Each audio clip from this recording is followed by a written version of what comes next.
Il n'y a donc plus de train entre la France et l'Italie dans la vallée de la Maurienne en Savoie. Une partie de l'autoroute A43 est aussi fermée pour une durée indéterminée après un éboulement spectaculaire qui n'a pas fait de victimes. 700 mètres cubes de roches sont tombés. On ignore ce qui a provoqué la chute de pierre. Peggy Moget et nos équipes en région. La scène est filmée par un habitant qui n'en croit pas ses yeux. La montagne a parlé, hein. Dans un vacarme assourdissant, un pan entier de la montagne est en train de se décrocher. 700 mètres de cubes de pierre qui viennent percuter les barrières de protection qui longent les voies ferrées ainsi que plusieurs axes routiers situés sur la commune de Saint-André en Savoie. Il est 17h15 hier. Cette voiture et ce poids lourd échappent de justesse à l'épais nuage de poussière. Sur cette photo, on distingue parfaitement les filets de sécurité écrasés par le poids des rochers.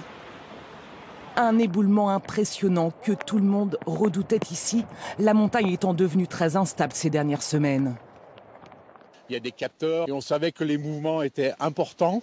C'était plus du centimètre par jour. Et donc on savait que ça allait arriver assez rapidement. Et en plus, le mouvement de terrain s'est précipité avec les fortes pluies de ces derniers jours.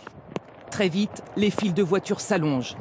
Plusieurs routes départementales sont coupées, ainsi que l'autoroute A43 entre Saint-Michel-de-Maurienne et Modane en Savoie.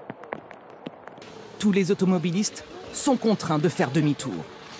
On ne peut pas passer, l'autoroute est fermée, on n'a pas d'infos, on ne sait pas à quelle heure ça ouvre. Voilà, on est bloqué. Poids lourds et autocars sont invités à rejoindre l'Italie par le tunnel du Mont-Blanc. Plus aucun train ne circule non plus entre Lyon et Turin jusqu'à nouvel ordre. Le temps de sécuriser la montagne qui menace encore de s'écrouler et entamer les travaux de déblaiement. Cet après-midi, un hélicoptère devrait survoler la zone. Dans la vallée de la Maurienne, les conditions météo sont toujours très mauvaises. Et la côte méditerranéenne secouée par une forte tempête et de gros dégâts aux Baléares. Regardez sur l'île de Majorque, des rafales atteignant les 120 km/h accompagnées de fortes pluies ont provoqué des chutes d'arbres et des inondations. Plusieurs personnes ont été blessées. Les suites de l'enquête dans les Vosges, une enquête ouverte pour